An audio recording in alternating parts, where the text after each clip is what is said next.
Nous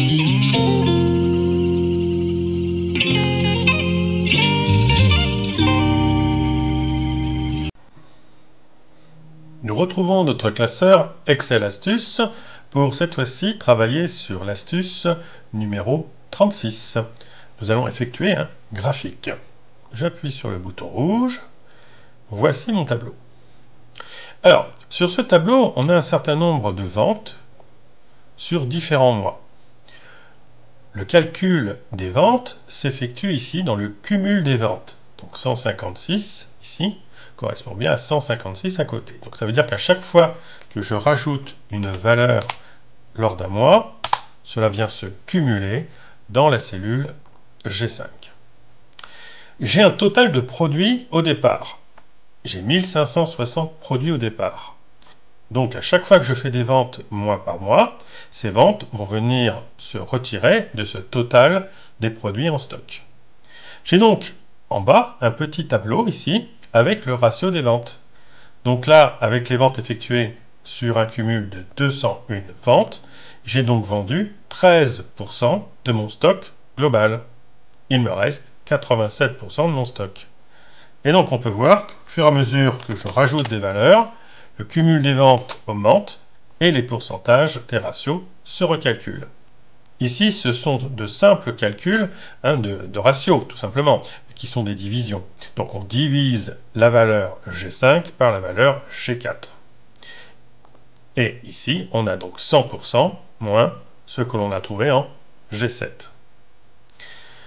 Je vais revenir au point de départ. J'aimerais en réalité représenter ces deux valeurs sur un graphique et faire varier le graphique au fur et à mesure que je complète les ventes.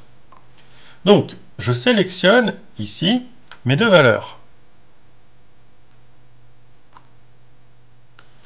Menu insertion.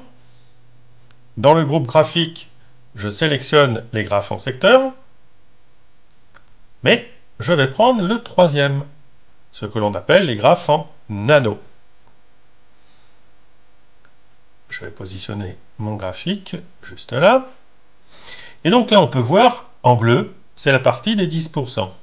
En orange, la partie des 90%. Je clique sur le graphique. Je clique sur le titre du graphique. Je le supprime. Donc, mon anneau prend plus de place. Je fais la même chose avec ma légende. Je la sélectionne. Je la supprime.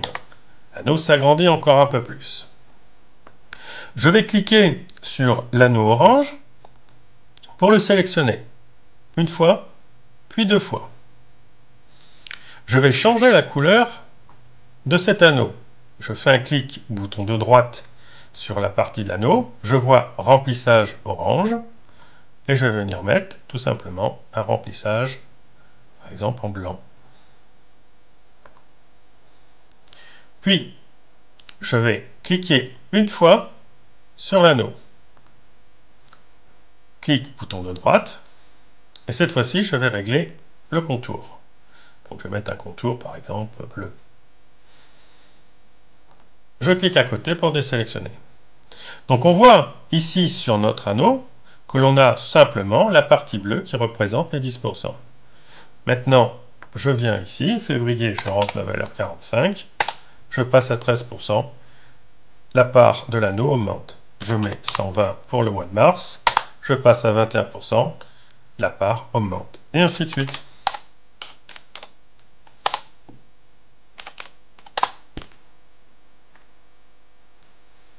N'oubliez pas de vous abonner à la chaîne, et un petit pouce pour dire que vous aimez mes vidéos, et le livre qui est toujours disponible. L'adresse pour pouvoir le commander est dans la description.